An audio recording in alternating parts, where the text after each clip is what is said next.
বাংলাদেশ। ভারতে নয়, শ্রীলঙ্কার মাটিতেই খেলতে হচ্ছে লাল সবুজদের। মুস্তাফিজকে স্কোয়াড থেকে বাদ দেয়া বা সমর্থকদের জার্সি পরা নিয়ে বিধি নিষেধ পাওয়া কোনো কিছুই করতে হচ্ছে না বাংলাদেশকে।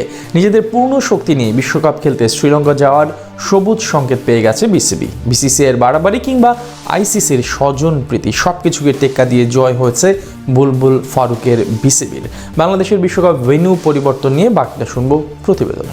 বিশ্বকাপ নিয়ে খুশির খবর পেল বাংলাদেশ। ভারতে নয়, বাংলাদেশ তাদের বিশ্বকাপ মিশন খেলতে যাবে শ্রীলঙ্কার মাটিতে। দীর্ঘ অপেক্ষার পর অবশেষে আইসিসির পক্ষ থেকে অফিসিয়ালি জানানো হয়েছে ভারতের মাটিতে বিশ্বকাপে খেলতে যেতে হবে না বাংলাদেশকে। ঘটনার সূত্রপাত প্রায় সপ্তাহখানেক আগে। মুস্তাফিজুর রহমানকে কলকাতা নাইট রাইডার্স স্কোয়াড থেকে বাদ দেওয়ার নির্দেশনা পাঠায় বিসিসিআই। নিজেদের দেশের ক্রিকেট বোর্ড থেকে পাওয়া সেই নির্দেশনা অমান্য করতে পারেনি শাহরুখ খানের কলকাতা। মুস্তাফিজকে তাদের স্কোয়াড থেকে বাদ দিয়ে দেয়। এমনকি মুস্তাফিজের সকল ছবি ও ভিডিও তাদের প্রচারণার অংশ থেকেও ডিলিট করে ফেলে কলকাতা। আর এই ঘটনার পরই নড়েচড়ে বসে বাংলাদেশ ক্রিকেট বোর্ড। বিসিবির পক্ষ থেকে দাবি করা হয়, যেখানে একজন সাধারণ খেলোয়াড়কে নিরাপত্তা দিতে ব্যর্থ বিসিসিআই, সেখানে কিভাবে বাংলাদেশের গোটা দলকে নিরাপত্তা দেবে তারা। আর এই কারণেই নিরাপত্তা ঝুঁকির কথা জানিয়ে আইসিসির কাছে ভেন্যু পরিবর্তনের আবেদন করে বিসিবি। সেই ভেন্যু পরিবর্তনের আবেদন নিয়ে বেশ কয়েকবার আইসিসির সাথে বৈঠকেও বসে বাংলাদেশ ক্রিকেট বোর্ড।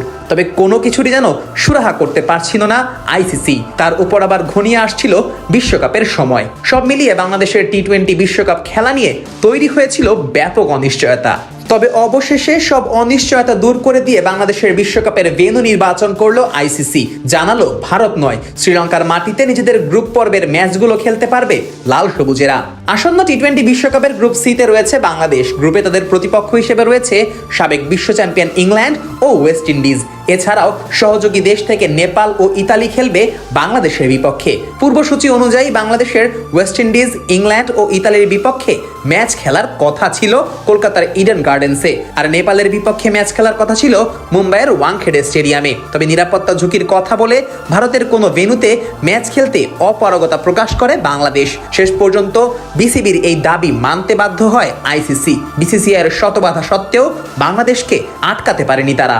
এর আগে এমন খবরও শোনা গিয়েছিল, বিশ্বকাপের ভেন্যু হিসেবে কলকাতা ও মুম্বাইয়ের বদলে চেন্নাই ও কেরালায় খেলার কথা চিন্তা করছিল বিসিসিআই। ক্রিকেট ভিত্তিক জনপ্রিয় ওয়েবসাইট ক্রিকবাজের পক্ষ থেকে এমনটাই দাবি করা হয়েছিল। তবে বিসিবির পক্ষ থেকে আগেই জানানো হয়েছিল কোনোভাবেই ভারতে খেলতে যেতে চায় না তারা। শেষ পর্যন্ত বাংলাদেশ আপোষ না করায় আইসিসি বাধ্য হয়েছে বাংলাদেশের ভেন্যু পরিবর্তন করতে। এদিকে বিপিএল দিয়ে বিশ্বকাপের প্রস্তুতি সারছে লিটন মুস্তাফিজরা। ব্যাটে বলের প্রস্তুতির আগে স্কোয়াড বাছাইয়ের কাজটাও ঠিকই সেরে ফেলেছে লাল সবুজেরা। লিটন কুমার দাসকে অধিনায়ক ও সাইফ হাসানকে সহ অধিনায়ক করে বিশ্বকাপের স্কোয়াড ঘোষণা করেছে বিসিবি। তবে এখনো শেষ মুহূর্তে স্কোয়াডে পরিবর্তন আনার সুযোগ থাকছে বাংলাদেশের সামনে।